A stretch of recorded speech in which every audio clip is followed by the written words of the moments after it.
104편 1절에서 18절까지의 말씀을 통해서 하나님의 말씀의 은혜를 나누고자 합니다.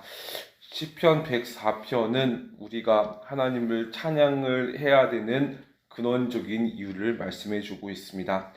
즉 하나님께서는 모든 피조물들을 창조하실 뿐만 아니라 인간마저도 창조하셨고 다스려 나가시는 만물의 주인 되시기 때문에 우리는 그 하나님을 날마다 찬양하며 살아가야 할 것이고, 뿐만 아니라 하나님께서는 우리의 찬양을 기뻐 받으시기에 합당하신 분이라는 것입니다.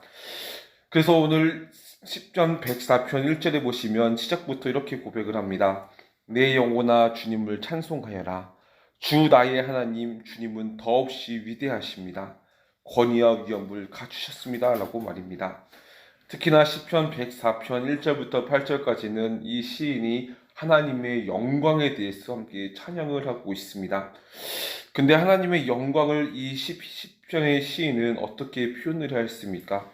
특히 이 시인은 하나님의 위엄이 지대하기 때문에 마치 옷을 입듯이 빛을 두르시고 하늘을 천막처럼 치시며 창공의 무리에 주의 집을 세우시며 심지어 구름을 수레로 삼고 바람을 주의 사자로 삼으시며 불꽃을 주의 종으로 삼으신다고 묘사를 하고 있습니다.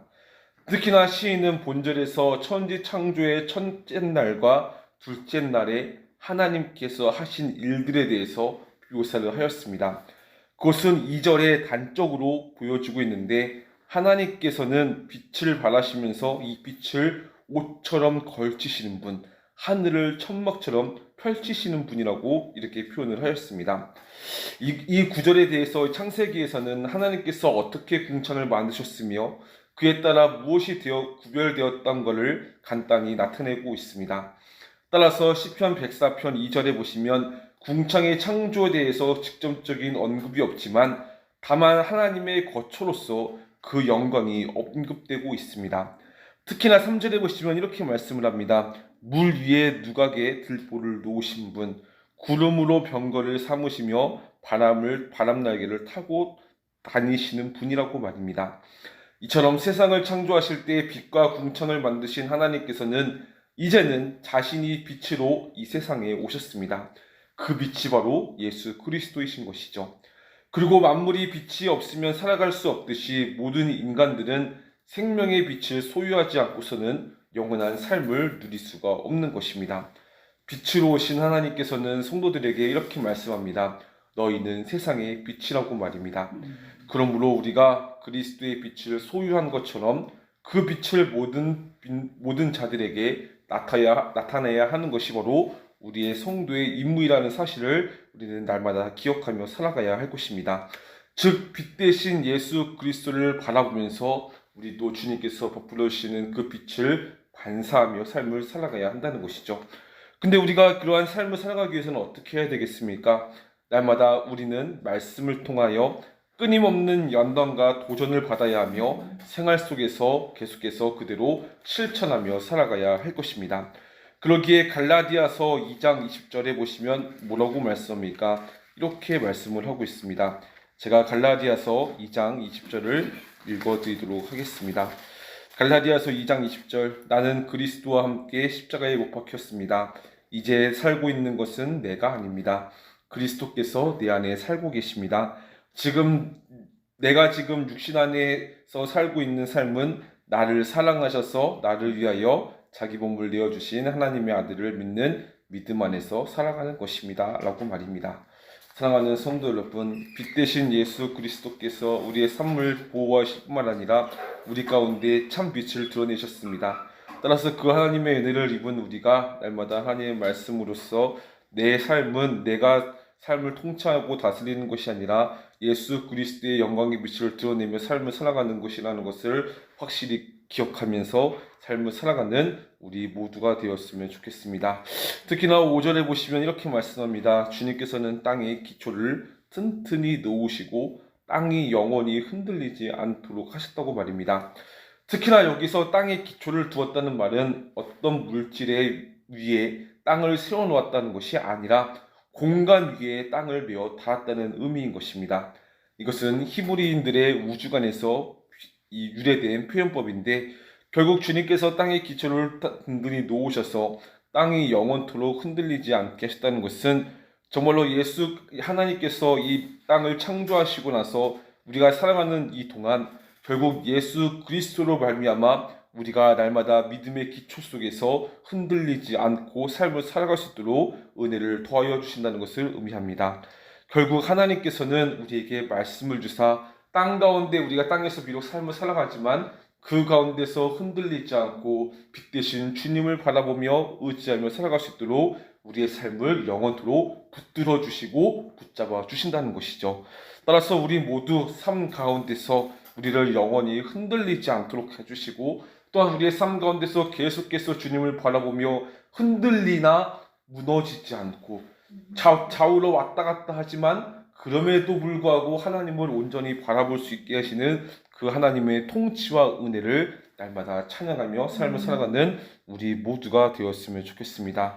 우리의 삶을 붙드시고 다스리시는 하나님, 그분의 영광은 어떻게 나타나고 있습니까? 특히 7절에 보시면 하나님께서 이렇게 말씀합니다.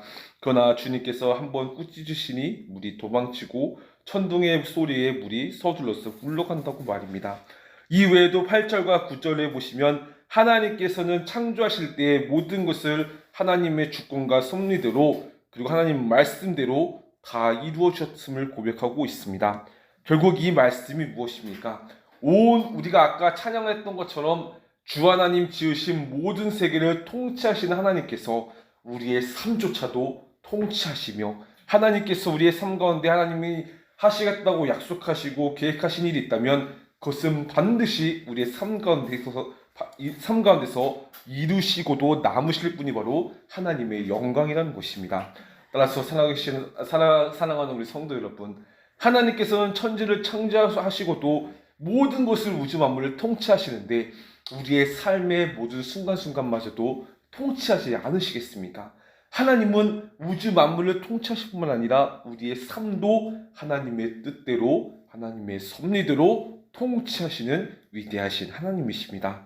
따라서 우리의 삶 가운데 어떤 일이 있더라도 그 가운데 있을지라도 우리는 하나님의 통치하심을 바라보시면서 그 하나님의 위대하신 통치, 자연도 하나님께 순종하며 하나님께서 만드신 모든 피조물들이 하나님께 굴복하듯 순종하듯이 정말로 우리를 사랑하시는 하나님께서는 우리의 삶 가운데서 더욱더 우리를 붙들어 주시고 우리의 삶 가운데서 더욱더 하나님의 영광을 드러내며 살아갈 수 있도록 우리의 삶을 통치하신다는 것을 날마다 기억하며 하나님의 영광을 찬양하며 살아가는 우리 모두가 되었으면 좋겠습니다. 하나님은 천지를 창조하시고 돌보듯이 우리의 삶도 돌보아 주십니다.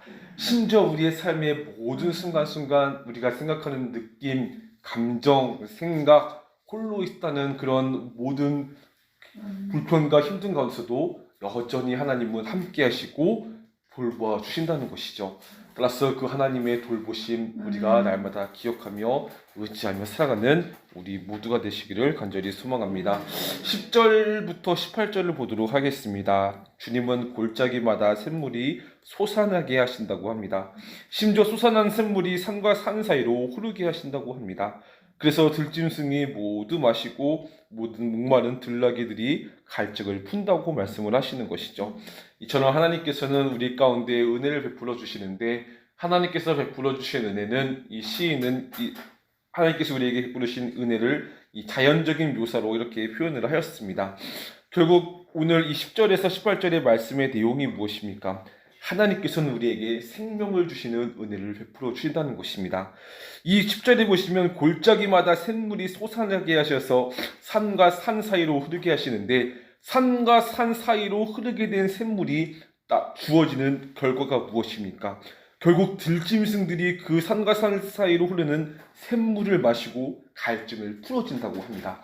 이처럼 하나님께서 부어주시는 은혜는 하나님의 말씀을 통해서 우리에게 흘러 넘쳐 흘러서 우리의 영적인 갈급함을 채워주시고 우리의 목마름을 풀어주시는 놀라우신 하나님의 은혜이신 것이죠. 특히나 하나님께서는 피조물들을 위하여 골짜기에서 샘물을 솟게 하셔서 들짐승의 갈증을 해소시켜 주셨고 또한 그 물가에서 공중의 새들이 보금자리를 만들게 하시고 온 땅에 비를 내리게 하셔서 만물을 풍성하게 하셨습니다. 이처럼 하나님께서는 하찮은 무생물이나 동물에 대해서도 사랑을 베푸시는데 몸소 흙으로 빚고 생명을 허락하신 인간을 어떻게 과연 소홀하게 다루실 수 있겠습니까? 그러므로 우리들은 자신의 삶을 전폭적으로 하나님께 의지하며 삶을 살아가는 우리 모두가 되었으면 좋겠습니다. 뿐만 아니라 하나님께서 인간에게 이렇게 관대하고 풍부하게 베풀어주신 것은 자신의 선하심을 인간에게 나타내기 위해서였습니다. 그러나 우리에게 허락된 하나님의 은택을 우리는 결코 남용하거나 무절제하게 낭비해서는 안 될 것입니다. 하나님께서는 우리에게 풍부히 공급해 주신 만큼 우리 각자가 자발적으로 하나님께서 허락하신 부여를 또한 절제하며 사용하도록 원하시기 때문인 것이죠.